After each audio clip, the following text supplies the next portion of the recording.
start with your full name, please? Louis Berger. And can you spell that? Louisberger. And where and when were you born? Philadelphia, Pennsylvania, 1925. And what was the month and day? May 29th.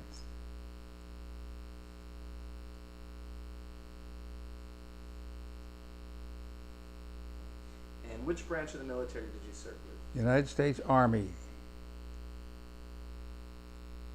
And which units were you attached to? Originally, I was attached to the 835th Anti-Aircraft Automatic Weapons Battalion in Riverside, California, coming from Philadelphia, Pennsylvania, 1943. And we trained there. That was located, it was called Camp Hahn, H-A-A-N, and that was located across the highway from March Air Force Base at that time. After 7 or 8 months of intensive training, we were boarded on a train and up to Fort Ord. Fort Ord is the initial last stop in your intensive training before going overseas. There's where you get to use all the weapons, hiking, first aid, all kinds of things that you may need in combat. And then you're dog tired. They wake you up at 4 o'clock in the morning and they put you on a truck going to Oakland, California to get to board a ship, which was the Liberty ship called the Eugene Skinner. The ship was loaded with all kinds of war material, plus the troops. Next thing you know, we're at sea, sailing under the Golden Gate Bridge. It's the last I recall looking at that beautiful bridge.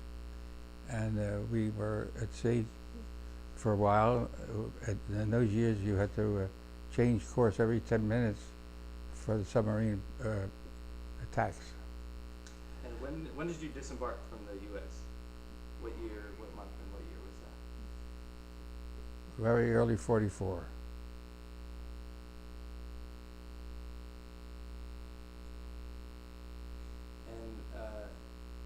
Late 40s, yeah, I think. The 835th, the anti-aircraft, is that attached to the 1st Cavalry? Well, it will be. It will be. It will, Okay. that's, so you guys see, are unassigned right. so far. So you joined the Army in 1943, you said? 1943. Okay, and what year were you discharged? 1946. And what was the highest rank that you attained? Sergeant.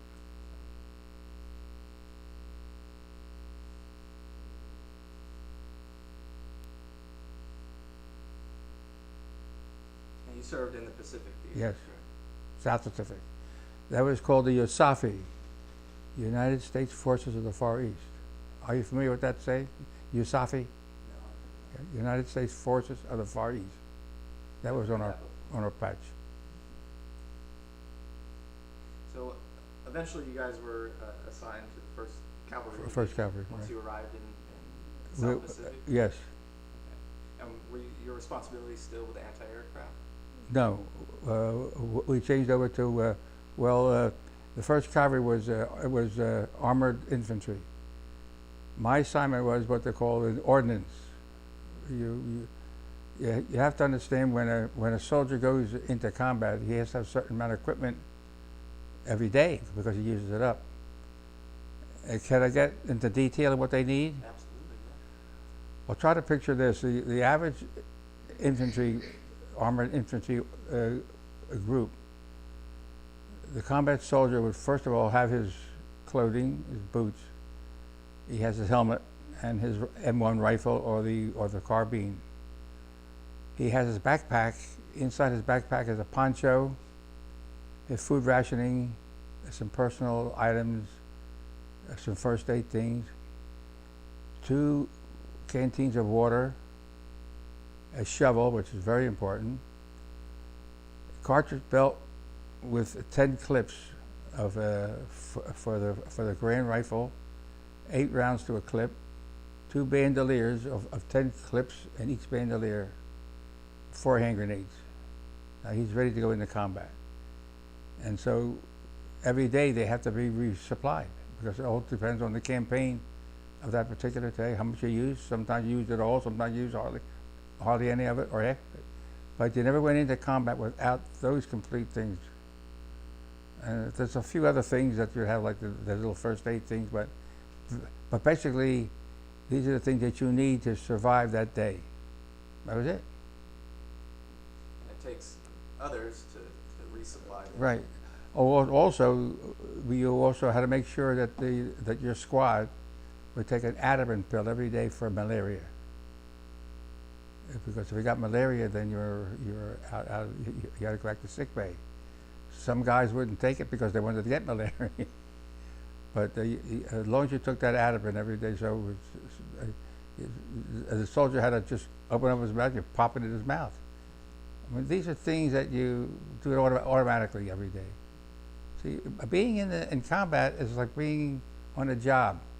You get up every morning, and we used to say to each guy, "What's the poop pop?" Which means, "Where are we going today? What's our objective today?"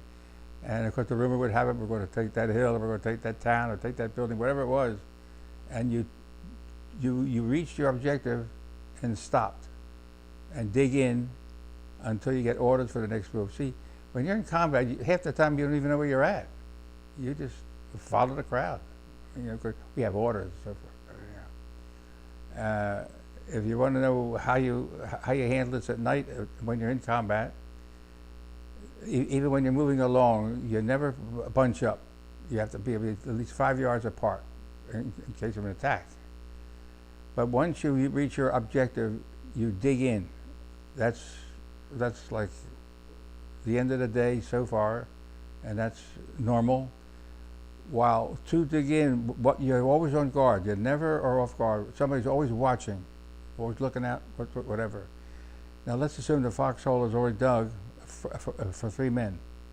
You take your poncho, which is very important, and you put the poncho in the bottom of the hole. You take the second poncho, half in the hole and half out front. Let's assume you're facing that way, and your perimeter is behind you. And then you take the other half of the poncho and put it in the back. Now you take your rifle, your cartridge belt, your bandolier, your water, your knives, and your hand grenades on that poncho, looking that way. Okay, now you never get a full night's sleep.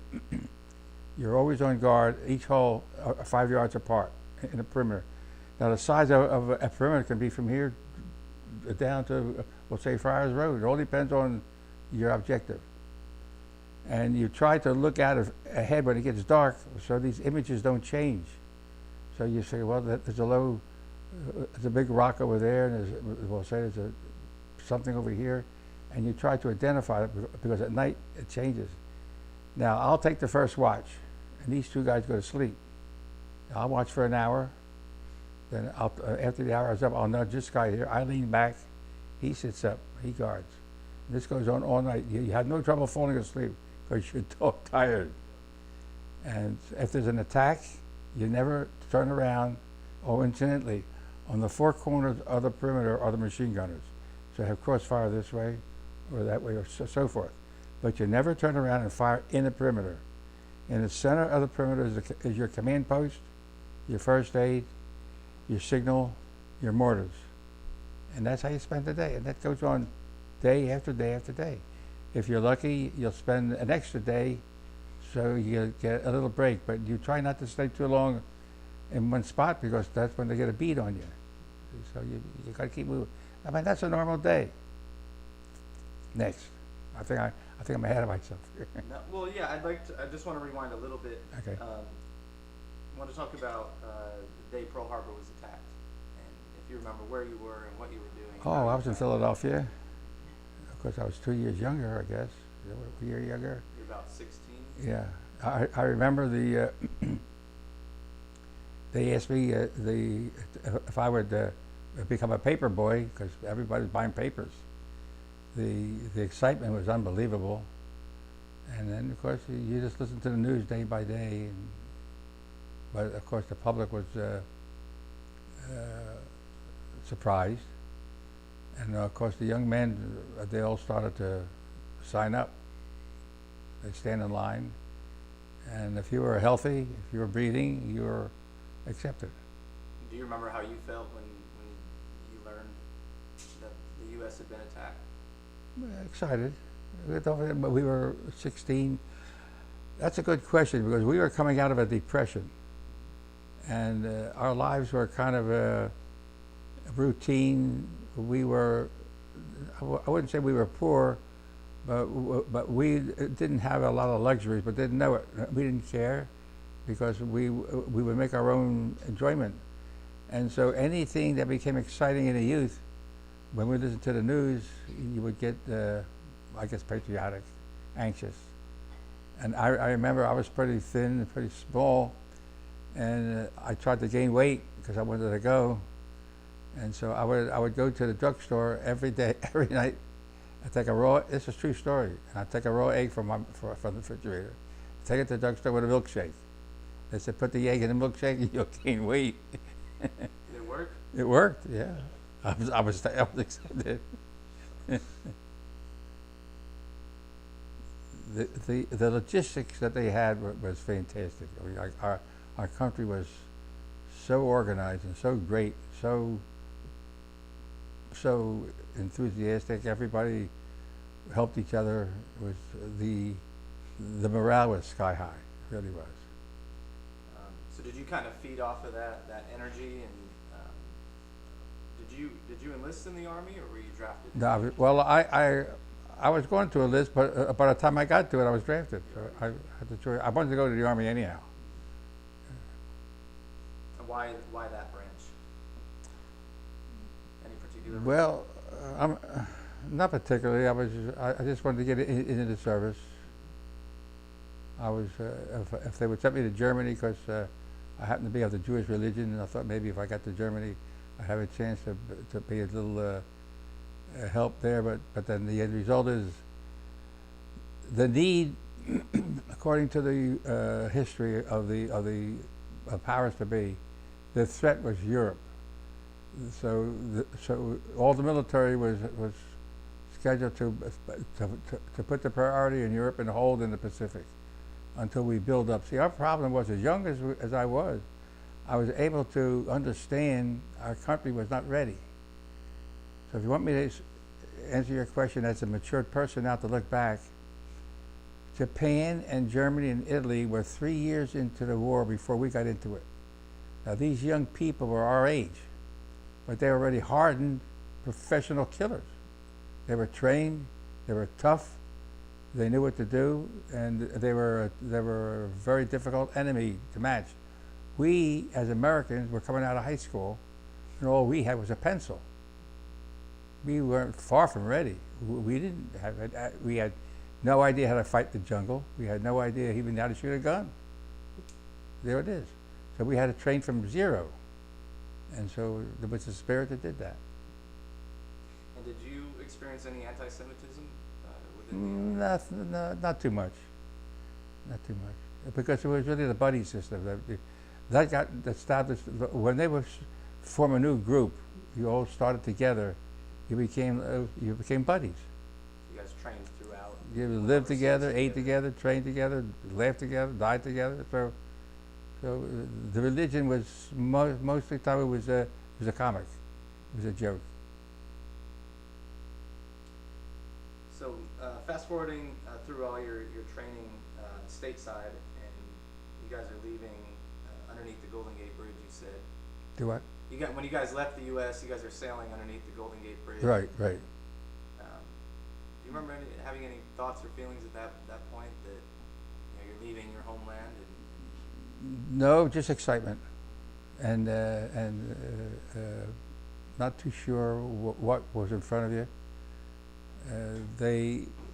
You really weren't frightened too much, although the crew explained to us that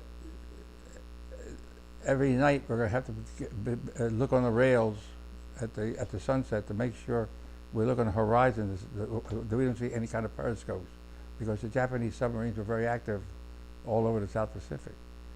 And they explained to us that our trip if they change course every 10 minutes, you would be pretty safe from any attack, especially from a torpedo, because it takes a Japanese submarine 10 minutes to get a bead on you. So this is why these are things they explained to us. But we went. The biggest problem on board ship is boredom. So we tried to do things to keep us busy. Shoot crap, play cards, just talk about things. I remember one thing, some of the officers that were attorneys decided in order to create some activity, they're going to have a court trial. And they had the procedure, they had to pick a jury and a judge. And just anything to occupy our hours. It was all mock trial. All mock, exactly. The highlight of the day was eating. Get in line for chow. And how long was your journey across the Pacific? That was a long time. Because we went to the Admiralty Island, Manus Island and the Admiralties. I mean, I can't say weeks, it was months. Yeah. We were aboard a long time. And where did you guys bypass Hawaii, Pearl Harbor, and No, we stopped in Hawaii. The first stop that we did was Hawaii to restock, refuel, replenish, whatever. We were only there for 2 or 3 days, if I remember. They allowed us to go inshore, but we had to go back to the ship every night. And of course, you had a roll call. But see, we were very patriotic. We followed orders. Nobody jumped ship or nobody was complaining. We were all ready to go, very disciplined, very willing, no sweat, as we used to call it. And when you did arrive in the South Pacific, where did you guys arrive to begin with? Well, the first stop was Manus Island and helped the Seabees. They did mop up there. Then then from there we went to New Guinea, Hollandia. See, New Guinea was owned originally by, the bottom half of New Guinea was from Dutch, and the northern part, no, excuse me, the bottom part was English, and the top part was Dutch. And the Japanese had taken New Guinea right after Pearl Harbor, because they were ready to invade Australia. And they cannot invade Australia unless they had New Guinea for a supply dump. See, but you have to understand, when you're in war, you need tons, about tons on top of tons of supply. I mean, there's thousands of men that have to be fed, ammunition, equipment, and you have to have a place to put it. So for the Japanese to be successful in order to invade Australia, they needed New Guinea to have their supply line. So MacArthur, who was a great strategist, he said, in order to save Australia, we have to take New Guinea. And that's what he did. So, of course, you see, when you talk about the European campaign, you have the Channel. And if you need supplies, we'll say from New York going to England, there's no problem. You cross the Atlantic Ocean, you got into England, they had docks and warehouses and landing equipment, and it was a normal exchange of material. When we needed supplies, we didn't have that. We had a Liberty ship, we had a rope ladder, we had a Higgins boat, we had a beach and a jungle. That was it. So our warehouses were in these Liberty ships anchored offshore. So how long did you spend on New Guinea? And what were your experiences there? Well, I don't remember all these dates. It was. Well, what I do know about New Guinea was it was red clay was the mud when it rained most of the time. But it was a lot of red clay, mud, so forth. Did you see combat on New Guinea? Only mopping up. The first combat I saw was in late day in Luzon. I mean, in the Philippines. That came later on. Yeah, right.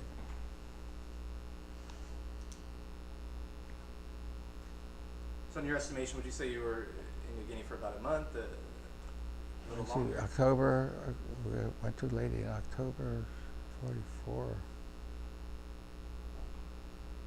I would say 2 months, but I get that, something like that. I don't remember. And where did you guys go next? What came after? Oh, well, then there's an island in the north of New Guinea, an island called Biak, B-I-A-K. We were up there also for mop up. We were there for a couple of 3 months, and then from there we went to Leyte. That's right. Biak was an isolated island, but you see, most of them were used for airstrips. They needed places to land these bombers, and the pursuit ships.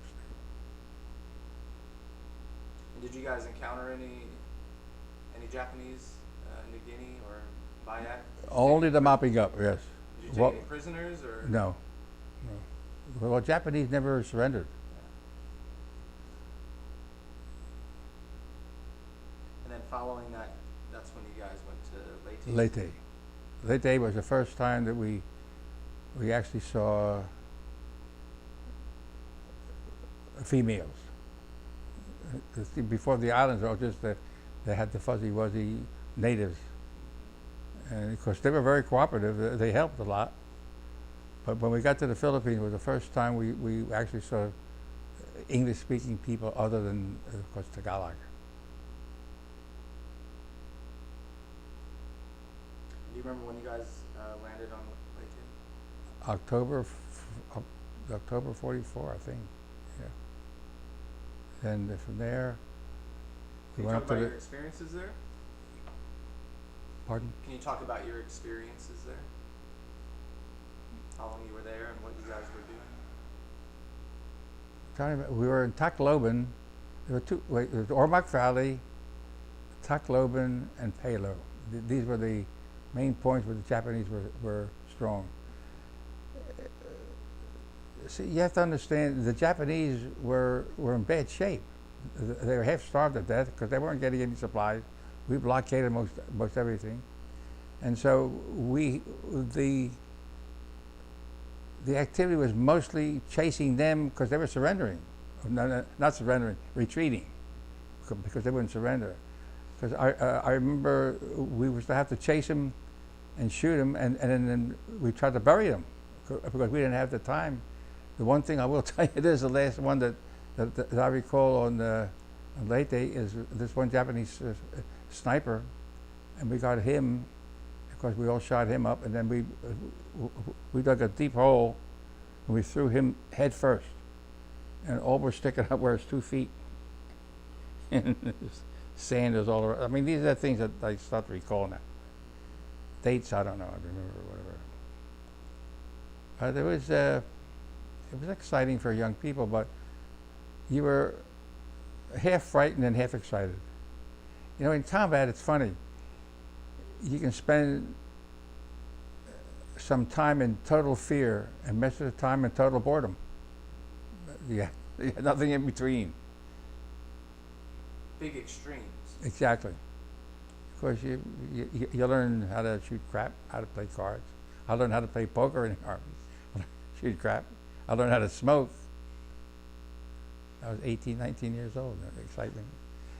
I'll tell you the truth. You had to be young to tolerate it. It was not. It was. We didn't complain. We just did it. And can you talk about the elements? About Well, the big fear was malaria.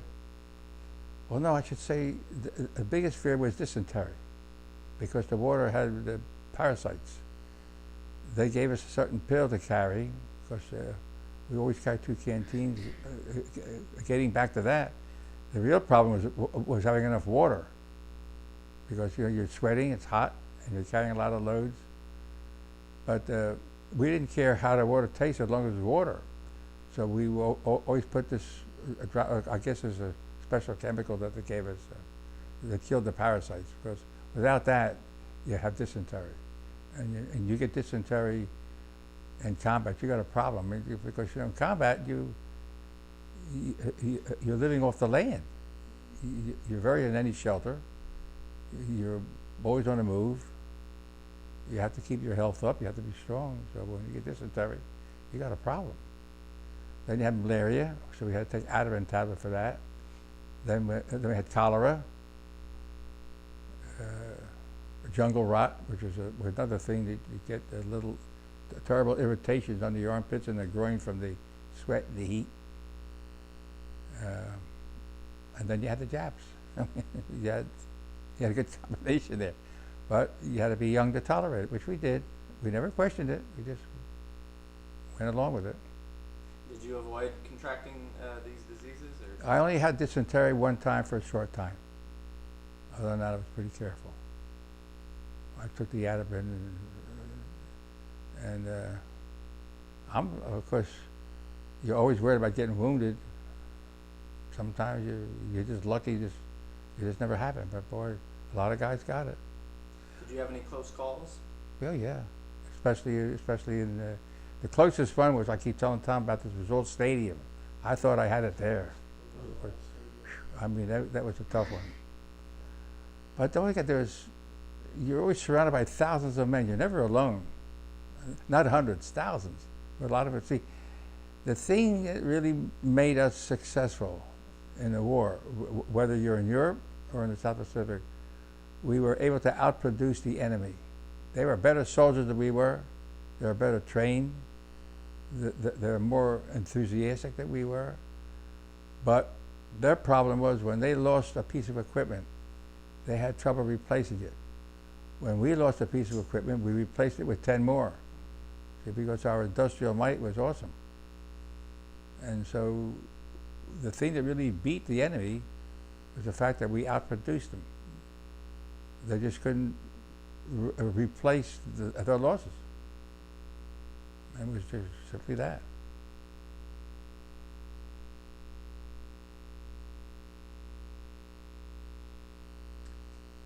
So keeping with the timeline, where did you guys go next? Did you spend the rest of your time in the Philippines? After we took Luzon, which was actually MacArthur declared it an open city March the 15th, which is a little too early. 45. But of course, most of the Japanese had already retreated up to the hills. And we chased them at the hills to Antipolo. I remember after we took Manila, we were sent up to the hills of Antipolo to help I think it was the 67th Division that was having a problem up there, so they needed help. And I was, in order to get mortar shells up on the hills, they had these special bags that you put over your head. So the bag hangs in the front and in the back. And there's 4 shells in the front here and 4 shells in the back. And I'm climbing up these hills with all my other stuff. I said, I've got it halfway up. I'll never make it. But you do it. That's the only way to get ammunition up there. But we got that squared away. After that, then we were sent back for a 10-day rest camp. And I want to hear a funny story about that. After we got cleaned up, see, the Army would rotate the troops because they had to have a rest after so many weeks in combat. You get a fresh uniform, a hot meal, shower, a shave, whatever. So I took a good rest and got cleaned up, and I'm taking a walk, and I hear this music playing. Because being a musician in part, so I went over there, and this was a big band sound, and there was a leader in front, and they had the full complement of a big band in those years. And I see in the back there's a drum set, but no drummer. So I go over to the leader, and I said, I see there's a drum set in the back. I said, I'm enjoying your music, but where's your drummer? He says, well, he got killed, he didn't make it. I said, well, I'm a drummer. He said, well, go up and play, because I knew the charts. So I went up and I played, and I sat in for the whole set. And the musician most likely liked it, because at that time I knew what I was doing. So the leader asked me if I wanted to transfer to his group, to his division, so I can join the band. I said, well, I'm here with the 1st Cavalry Division. I don't know if they'll accept that. So he said, well, give me your serial number and your commander's name. He sent him a letter. He did, because I was turned down. But I have a copy of the letter. If you want to see a copy, I'll show it to you. Okay. Good for your book. All right. Want to do it now? We can do it after. Okay. Yeah. So you almost joined the band. Pardon? So you almost joined the band. I would have joined if I got the But you were transfer. denied Yeah, sure. denied transfer. I expected it. So how good did it feel to finally get some rest and relaxation? Well, see, we were ready to to go to invade Japan. The big talk was all the divisions that were in the South Pacific, the 43rd, the 1st Cavalry, the 11th Airborne, the 57th, Navy, the Marines, the whole 9 yards, were building up and keep building, and for the stuff coming from Europe, because Germany has already surrendered, tons and tons and tons of troops material was already starting to climb into all the surrounding islands for the invasion of Japan. And they estimated if we had to invade Japan, we'd lose 1 million Americans. And the proof was they weren't fighting. See, we weren't fighting an army anymore. We were fighting a country. Even the kids and the women and everybody was geared up to kill the invasion. And that's when everything was getting all set to go, and that's when they dropped the bomb. So we were, let's see, that was August, September. When it came Christmas time, we finally started to get some hot meals, chow, because the war in Europe was over. That's when we got orders to leave the island, leave Japan, to come to the States. And I remember celebrating New Year's Eve in the high seas on this ship called the Comet, which is on display at the Smithsonian Institute, a special ship. New Year's Eve of 45 to 46. We were in the high seas heading home, and the captain blew the horn on the ship and he put the lights on because the war was over. We were coming home, so I got discharged. Now here's another thing. The logistics was mind-boggling. We're 3,000 troops on this ship called the Comet, USS Comet. We came into San Pedro. When the ship docked, there was all kinds of excitement and so forth, the troops that lived back east were disembarked first, and we were put on trucks and buses, and we were sent to the airstrip to board the C-47s that flew the China-Burma hump. They're going to fly us home, which was at that time it took a C-47 18 hours to fly from California to into Pennsylvania, because they had to stop in Arizona, Texas, and so forth, because it had to be fuel. So now from 3,000 on a ship, now we're down to 55 in bucket seats in a plane. And we're flying all day and all night, 18 hours. We finally ended in Newark, New Jersey. Disembarked the plane, got onto buses, got onto a special train. The train brought us into New Cumberland, Pennsylvania for mustering out. And in those days, you were there maybe 4 days the most, and they got you cleared away and you're discharged. The logistics was mind-boggling, how they handled all these millions of men. But they all got out, they all got there. It was a big thrill to get your honorable discharge.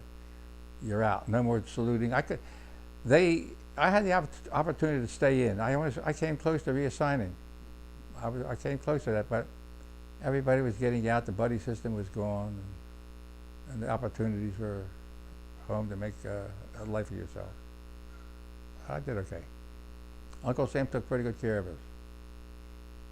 So I understand that you guys took part in liberating some POWs. We did, yeah, all of them. That's Yeah, kind of how you guys. yeah. And at that point, he jumped from Leyte up to Luzon, and he missed that part. That's what you're talking about. Oh, Because see, you were talking about Leyte. Right. Which is the big island in the middle. oh yeah, we forgot about that. Right, and then that's probably what you're talking about now. That's the little empty spot. Yeah, I'd like to talk about that and sort of how you guys. Well, January 9th of 1945, the troops landed in the Guyan Gulf, which is about 100 miles north of Manila. And then we had to fight our way down, and by the time we got close to the city, it was February. The heaviest fighting was in the city itself. January, February, February to March. And by March the 15th, MacArthur declared the city taken. But that was the first time that we were not able to dig in because this is the first time we had a fight on concrete in the buildings, room to room, house to house, hotel, so forth. And so this is where we discovered these prisoners. Now, I don't know exactly where I was at the time, but I know we saw the prisoners, we saw the people, we saw the children, we saw the Japanese. But when you're in combat and a combat outfit, you're always on the move. So we found each other later, years later, because I had a band playing here in San Diego. They had the ex-prisoners of war club. They were having a dinner dance, and they hired my band to play for it, and we discovered that that's what they're there for. And so I found out through a friend of ours that Tom was an ex-prisoner of war in the Philippines, so we had a lot of things to talk about. And the city that you're referring to is the city of Manila? Yes. Okay. Yeah. The Japanese killed 100,000 Filipinos for no reason, just because they didn't want any witnesses. The general Yamashita, he agreed with MacArthur that Manila was the pearl of the Orient, and that he didn't want to destroy it.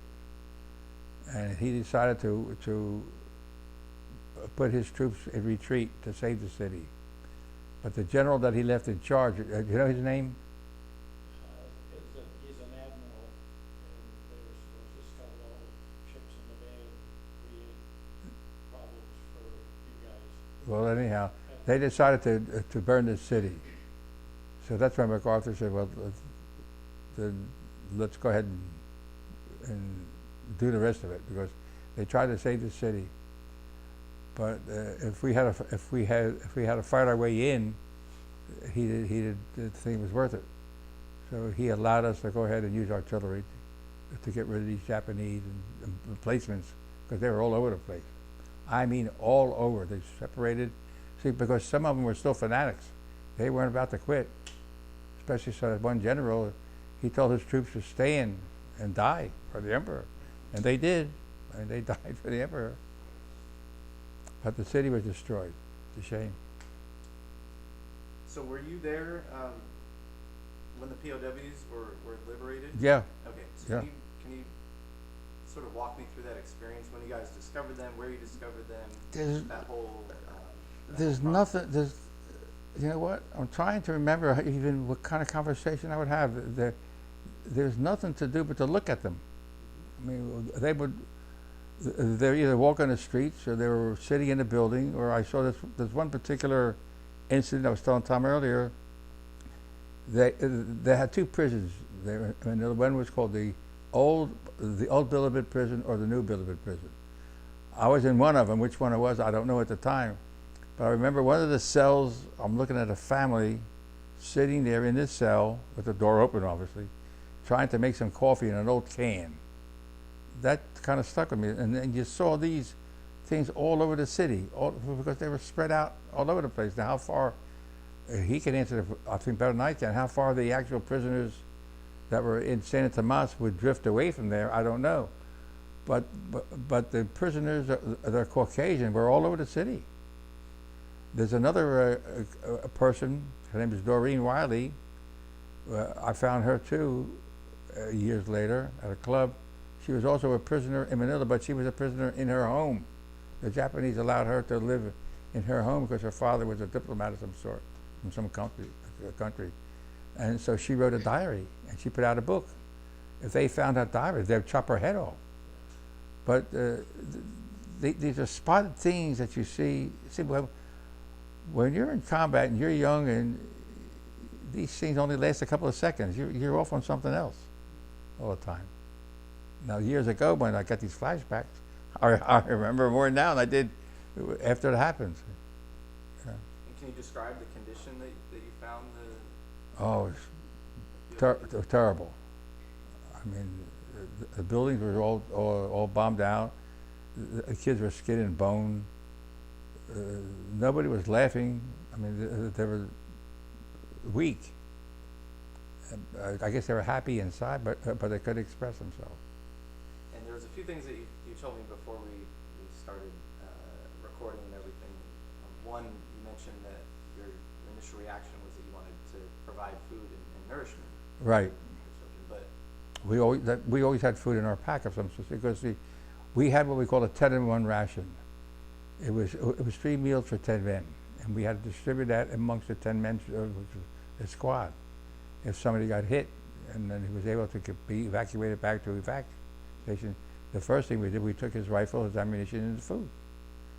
So we always had something to eat to give to these kids, to the people, and being compassionate as we are and feel sorry for these people, we offered them the food. Of course, they were starving to death. They would grab it up and eat it. It would kill them. So the officers told us, don't feed the men, let the Navy take care of it. Or the medics, they know what to do. I found out later that the Navy sent in, I guess they had aboard ship, a celery soup. And little by little, I guess they gave some soup and bread, easy. You had to take it easy. Because these people were starving to death, hungry. Well, Tom could answer that question because as young as he was hungry. They had no water. Well, they had water, but you had to be careful. They had no shelter. These people were displaced. If they weren't living at the university, where were they going to live? See, that was not our concern. Our concern is to liberate the city, get rid of the Japanese, kill them off, and move on. What happened behind us, that's called the rear echelon. I don't know. and the other thing you mentioned too that you said would be is impossible to convey is the smell. That's something you can't capture. Can you just reiterate what you told me earlier? As far All as I can tell you, it's in your nostrils and you never get rid of it. If you think about it. Most of the time you don't think about it. But you have to understand, you want to talk about graphics? It's 100-degree weather, the sun is shining, you're sweating, there's a dead body sitting there reeking with maggots. I mean, I'm right here, I mean, it's there, and the smell and the decay. And you look at it and you walk away, and that's it. You look at it at a short time. I remember also one of our guys, we were advancing, and he was in the lead. He was called what was called Scouts Out in the combat, and the cavalry. You'd have it called Scouts Out. And he got hit by a sniper right through the lungs. He was down, so the guy was sticking I remember, let's see, seeing a medic put his thumb in the hole so he wouldn't suffocate. I mean, these are the things that you see, and then you move on. Scared like hell, but you move on. You know. But the smell is there. Never get rid of that. Well, I can imagine. It's not one body. It's multiple. Okay. Enough gloom and doom. Let's talk about happy times. I want to ask you, for the liberation, was there a battle that occurred that led to the liberation? Was there any negotiations to allow them to be freed? The only thing that I was told by the rumor, which goes on, when they call it, what's the poop pop? What's the poop pop? It's a very common expression every morning. Is what's the next job we have to do? Where are we going from here?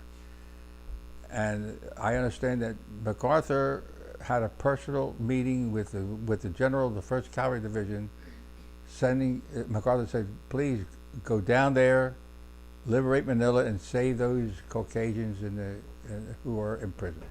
That was his job. And that's the only rumor that we heard as far as exact orders. From then on in, it's up to the general to go back to his people, down to the last infantry guy that let's do it. So that's how it works. He had orders to do it, and he did it, whatever it takes.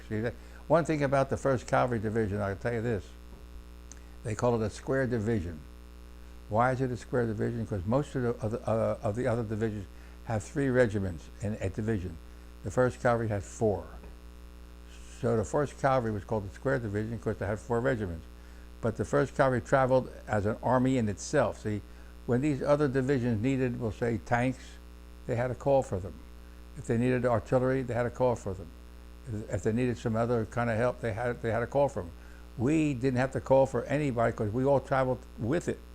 The only thing that we needed to call for was air power if we needed it. But we traveled as an army in itself. And that's why MacArthur always used the 1st Cavalry up front. That's how they got the presidential citation. They were a very well organized unit that moved as a group. So, does that answer your question? Yeah.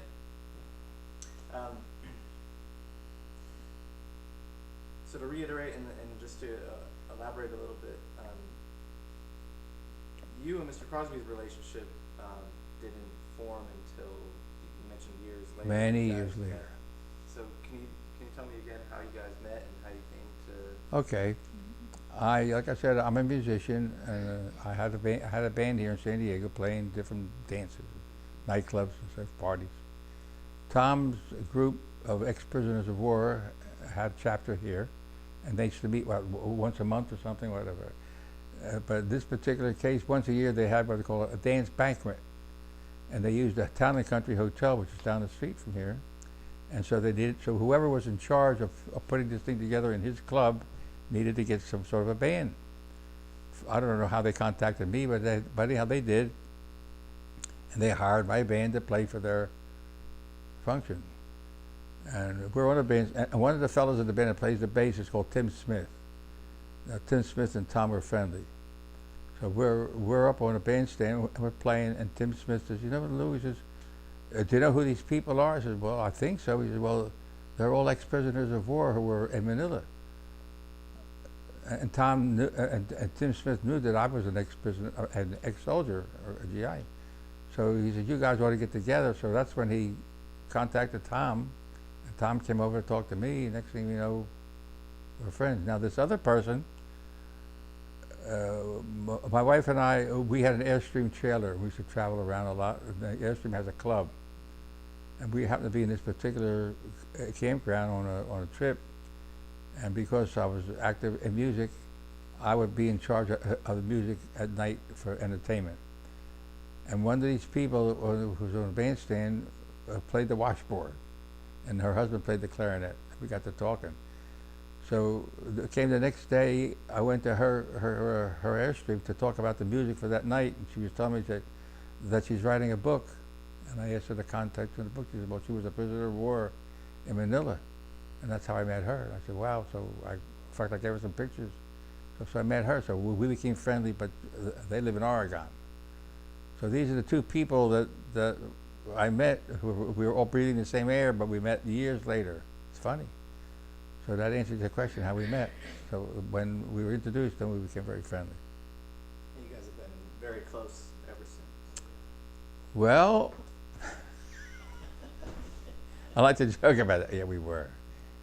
I keep joking. I said, "Boy, he should have never introduced me. It was a bad day at Black Rock." But we became very friendly. Yeah, we had a lot of experiences together. All good. All good. Yeah. And so it's amazing to her that, like I said, he would be more important than anybody because he lived with those Japanese and their habits and their goods and their bads and ups and downs and for all those years. That's an experience that you can't find too easily to understand what it was like. I mean, I saw after. He was there during. That's a whole different ballgame. We were told that these people have to be treated very carefully because they had no homes. I mean, we liberated them, fine, but where did they go? The homes that they knew before they were in prison was gone. So it took a lot of understanding, a lot of patience, but we did it little by little. And for yourself, did you have any difficulties returning to civilian civilian life after getting out of the Army? Well, that's a good question. The only difficulty that you have is we were, although when you're in the service, you're under a lot of discipline, but you also have a lot of freedom as a young kids. We never had a youth. But when we got out of service, all of a sudden, like I said, we had these 3,000 guys on the ship. Then we're down to 55. Now we're getting discharged. We're down to 4. We're going to Philadelphia, and the nearest station was Harrisburg. So now we have an honorable discharge.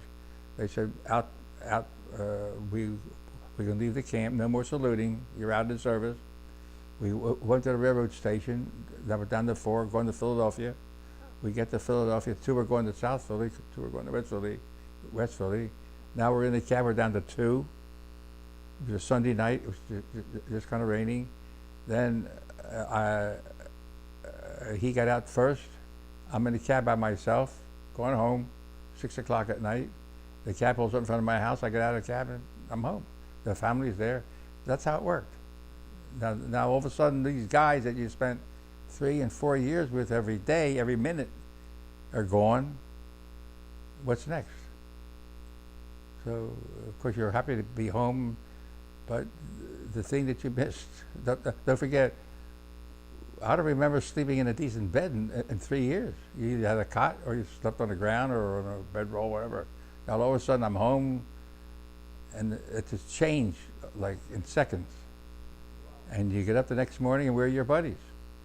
You try to keep in touch, but they all spread out.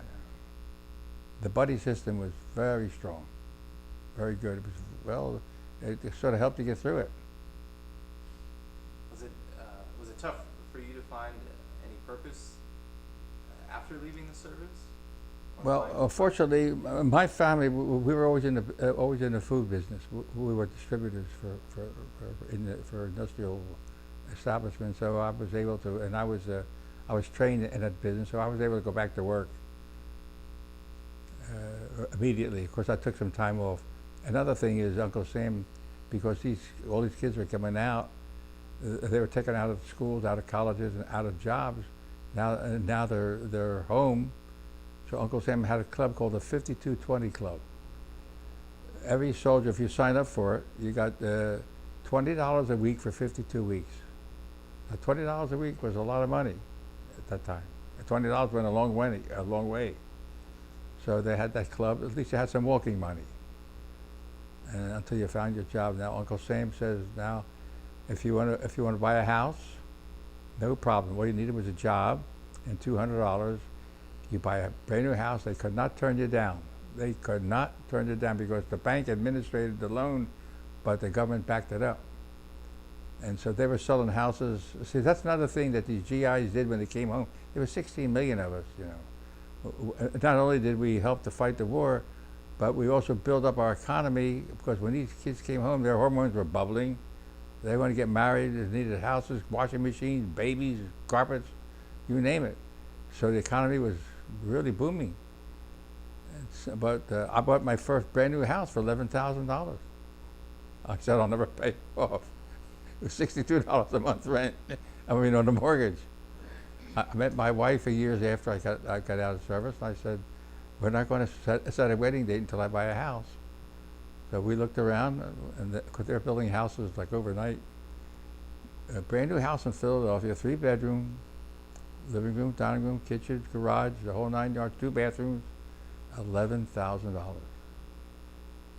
And we lived there for quite a while, so things were different then. I bought my first new car with the money, because I was in combat and overseas. See, you got paid by how many months you were in the States, how many months you were overseas, how many months you were in combat, and so if you're married and so forth. So I was able to save some money and send it home. And my brand new car, 1946 Dodge, was $1,200. And so that's how we lived. But we all got married and settled down and raised families. Spoiled our kids rotten. See, because we came out of a depression. We didn't know that we had hardships. To us, the transition from civilian life to Army life was very easy for us, because we didn't come from what you call ultimate comfort like the kids today. And so we had no trouble in, in, in accepting the life of a military. In fact, some of the kids made a very good soldier because they were either living on a range or on a farm. Of course, the Indians were very good soldiers. See, we in the big city, we were not soldiers. We had to be trained to be a soldier. See, that was a different story. We didn't ever have a chance to use a rifle, but we were enthusiastic and we knew we had to do a job, no questions asked. And some of the youngsters got their first pair of shoes in the Army. A hot meal, they got 3 square meals a day in a bed, they were happy. Now, if there's any advice or wisdom that you can share with my generation or future generations, what would that be? Oh, well, advice. Well, I'll tell you this, as far as I'm concerned, they should be very thankful that they're living in the United States. Instead of doing something to destroy the city or to deface it, they ought to get out with brooms and sweep the streets, because there's no place to go from here. I mean, there's other countries that are okay, but there's no other life like you have opportunity here in this country, and rather than to not only to keep from destroying it, but to help to build it. Because your opportunity is fantastic here. There's nothing stopping you from being happy here. You know, our work ethics, unfortunately, I'm familiar with manufacturing, I'm familiar with business.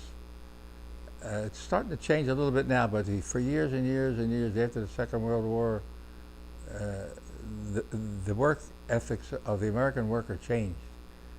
They lost their drive to build a country. And to prove a point, the attitude, always use an expression. They have this restaurant chain called the TGI, thank God it's Friday. They should say, thank God I've got a job.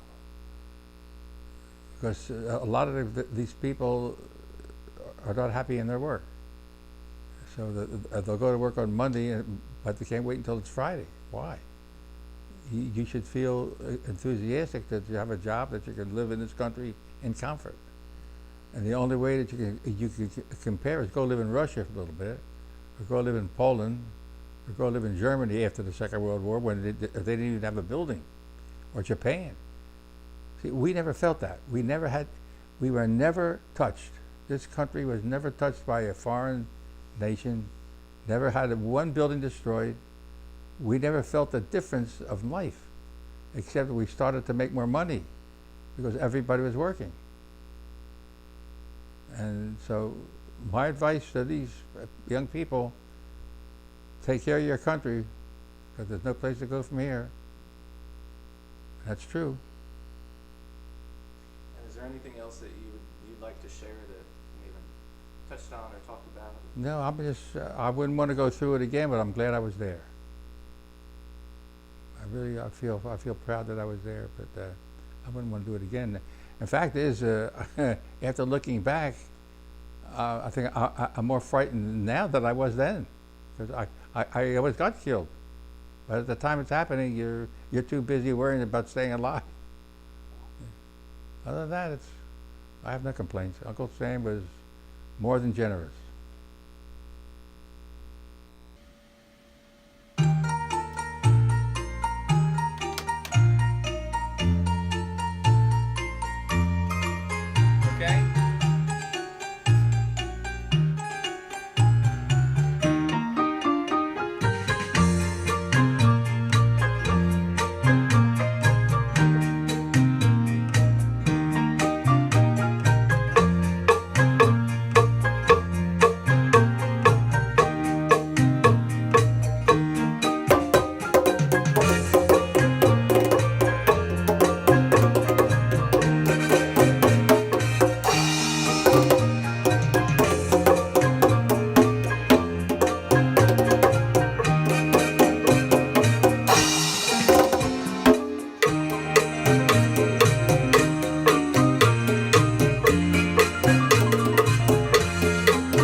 of the worst experiences that we've had amongst others in the past was when we had orders to take the Rizal Memorial Stadium in Manila.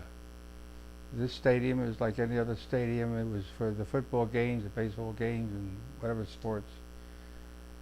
The stadium was surrounded by red brick walls, and we were stationed in position in one big circle in front of the stadium wall.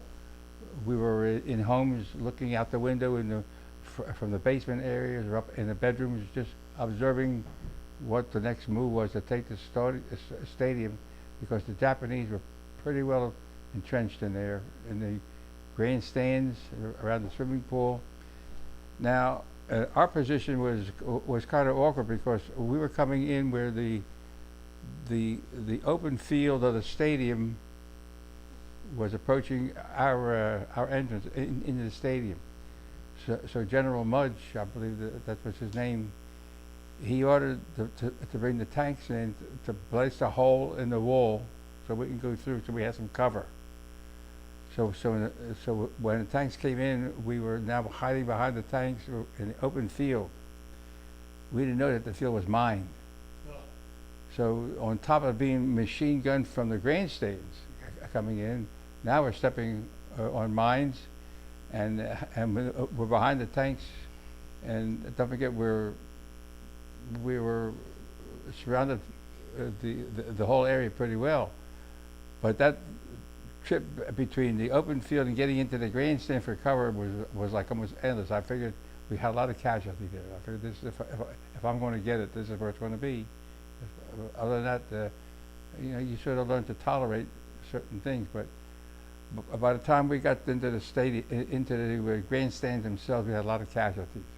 Now, they were not only hiding in the grandstand, but they were in the locker rooms, in the pool area. They were all over that stadium. So that was one of the, in my estimation, was one of the worst campaigns that we had to encounter in order to make that objective. Once we took the stadium, not too far behind that, if I recall, was the Pasig River. So the ones that were able to retreat from the stadium, who were left alive, they retreated back into the river area. They were hiding in the boats. There was more than the river, so we had to clear that area. That was one of the most scariest part of my being in combat. And how long did it take you guys to take the stadium? I would say 2 days, but it took a while until we were in position. This I remember very clearly. We got into position outside of the stadium before the tanks even punched a hole in the walls, and we were stationed in one big circle, and we had troops in the basement looking through the window of the basement, through the living room, to the upstairs part, just all over the different houses, different buildings, observing what's the best approach, how to get into the stadium. And so that's when they called in. We were told that the tanks are coming in to blast a hole in the wall. Then we're to follow the tanks coming in. And did the stadium itself hold any strategical significance? Well, yes, because if we didn't take the stadium, all those Japanese machine guns and snipers were in the grandstand. They would continue just taking care of the troops. I mean, just blasting the troops all the way. So you can't leave any, when you have an objective, you can't leave any spots that are not covered. One thing, how the Army used to work, no matter how long it took you to take your objective, you had to take the objective and stop, dig in, and wait for orders. It's simply that. It's all like a regular business until everything was ready. Then when the time was right, then we all went in together in the stadium. Understood. But because we had that the open field, I'm talking about quite a distance of open fields, but I don't think anybody knew it was mine. We've had a lot of casualties. You don't know where you're stepping. Well, okay. Answer your question? Is it off? Huh? No. No, I was just trying to add to it. Sure. You'd have to see pictures of that stadium